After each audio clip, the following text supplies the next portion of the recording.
அன்பான நேயர்களே, நாம் இடைவெளிக்கு முன்பாக சரவாங்கி என்று சொல்லக்கூடிய நோய்க்கான காரணங்கள், அதை தடுத்து கொள்வதற்கான எளிமையான வழிமுறைகளை பார்த்தோம்.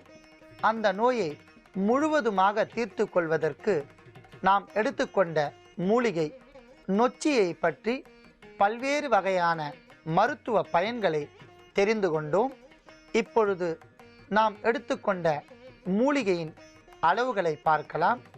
நொச்சில் இலையை 100 கிராம் அளவிற்கு எடுத்து நன்றாக அரைத்தெடுத்த சாறு 50 மில்லி, வெங்காயம் 10 கிராம், காட்டு ஜீரகம் 10 கிராம், திப்பிலி 10 கிராம், லவங்கப்பூ 10 கிராம், வசம்பு 10 கிராம், இவை அனைத்தையும் ஒன்றாக அரைத்தெடுத்த கலவை 50 கிராம்.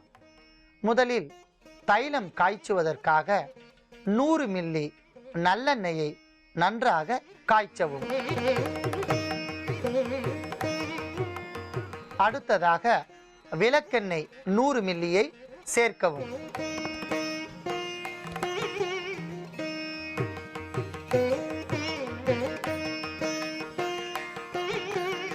மிதமான சூட்டில் நல்லெண்ணெயும் விளக்கெண்ணெயும் காய்ந்து கொண்டிருக்கின்றன.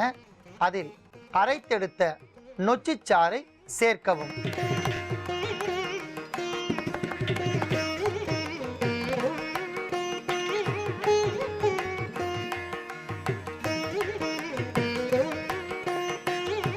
நொச்சிச்சாறை சேர்த்து கொதிக்க வைக்கும் போதே அற்புதமான ஒரு நறுமணம் நமக்கு நன்றாக தெரியும்.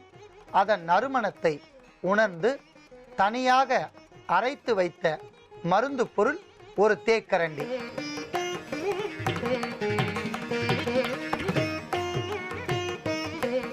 அத்தனை மருந்து பொருட்களும் சேர்த்து நன்றாக நுரை பொங்க கொதித்து தைலமாக மாறிவிட்டது.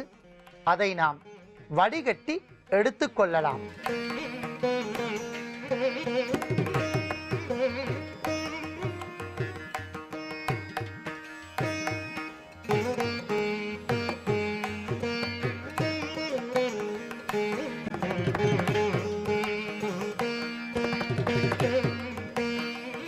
அற்புதமான நறுமணம், கரும்பச்சை வண்ணத்தில் இருக்கக்கூடிய இந்த தைலம் மிக சிறந்த ஒரு வாத மடக்கி. சரவாங்கி என்று சொல்லக்கூடிய சர்வ அங்கமும் வாதத்தால் பாதிக்கப்பட்டவர்களுக்கு இது ஒரு மருந்து, ஒரு சஞ்சீவி தைலம் என்று கூறலாம்.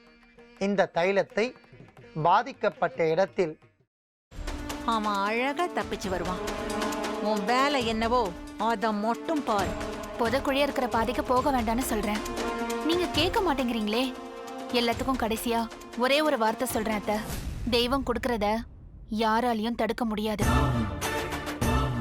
தெய்வம் கொடுக்க மறுக்கிறத யாராலையும் கொடுக்கவும் முடியாது. தங்கதுரைக்கான தண்டனை ஆண்டவனோட கைவசம் தயாரா இருக்கு. முடிஞ்சா நீங்க காப்பாத்திக்கோங்க. பிரியாணி பாத்திரத்தில் நெய், கடலை எண்ணெய், பட்டை, மராட்டி மொட்டு, கல்பாசி, ஏலக்காய், பிரியாணி இலை, வெங்காயம், பூண்டு, முந்திரி, பிரியாணி மசாலா, தக்காளி, கல் உப்பு, மஞ்சள் தூள், கொத்தமல்லி, புதினா சேர்த்து நன்கு வதக்கவும். பின்னர் மட்டன், தயிர், சிறிது தண்ணீர் ஊற்றி கலந்து அதனுடன் சீரக சம்பா அரிசி சேர்த்து கொதித்த பின் பச்சை மிளகாய், புதினா சேர்த்து இறுதியாக தம் போட்டு இறக்கினால் சுவையான கொங்கு நாடு வெள்ளை மட்டன் பிரியாணி தயார். இப்போ உனக்கு கால் உடைஞ்சிருக்கும். தனோ, பார்த்து சூதானமா நடந்துக்கோ. இந்த வீடு பயங்கரமான காடு மாதிரி, யாரு யாரு அழிப்பாங்கன்னே தெரியாது. அக்கா, இப்ப நான் என்னக்கா பண்றது? யோசிக்கவே யோசிக்காத. உன் புருஷன் தலையில நறுக்குன்னு 4 கொட்டு கொட்டி சம்மதிக்க வச்சிரு, புரியுதா? சரிக்கா. முதல்ல அந்த வேலையை பாரு. போ போ. செல்வி எங்க போயிருக்கான்னு சொல்லு. அதான் நீங்க சொன்னீங்களேம்மா, அவங்க அம்மா அப்பா வீட்டுக்கு போயிருக்காங்க. அப்படிதான் சொல்லணும். சரி, சந்தோஷ்க்கு லெமன் டீ கொடுத்துட்டு உடனே வந்துடணும், புரிஞ்சுதா? சரிங்க. போ. எப்படி ஐயோ உனக்கு கிரிமினல் மைண்ட் இல்லடி, நீயே கிரிமினல் தான் என் தங்கம். ஒரு நிமிஷம். இதோ வரேங்க. நல்ல லூசு குடும்பம்டா அது. என்ன சொன்னாலும் நம்புதுங்க.